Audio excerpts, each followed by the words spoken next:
একবার এক জ্ঞানী মানুষ একটি গ্রামে আসলেন। তিনি মানুষের কাছে উপদেশ দিচ্ছিলেন আর সত্যের সন্ধান করছিলেন। ঠিক তখনই গ্রামের এক মহিলা তার সাথে দেখা করলেন। মহিলা বললেন, আপনি তো দেখতে খুব সুন্দর ও সম্মানিত মানুষ, আপনি কেন সংসার ছেড়ে এই পথ বেছে নিলেন?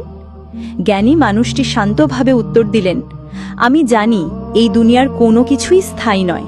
এই সুন্দর শরীরও একদিন বুড়ো হবে, কুৎসিত হয়ে যাবে। আমি এমন কিছুর খোঁজে আছি যা চিরদিন অটুট থাকবে। মহিলা তার কথায় খুব প্রভাবিত হলেন এবং তাকে নিজের বাড়িতে খাবারের জন্য আমন্ত্রণ জানালেন। তিনি খাবার খেলেন এবং তারপর একটি গাছের নিচে বিশ্রাম নিতে বসলেন। ঠিক তখনই কিছু গ্রামবাসী এসে বলল, আপনি কেন ওই মহিলার বাড়িতে খাবার খেলেন? সে তো ভালো চরিত্রের নয়। জ্ঞানী মানুষটি একজনকে কাছে ডাকলেন এবং তার হাত ধরে বললেন, তুমি এখন এক হাত দিয়ে তালি বাজিয়ে দেখাও। লোকটি বলল, এটা তো অসম্ভব, এক হাত দিয়ে কখনো তালি বাজানো যায় না।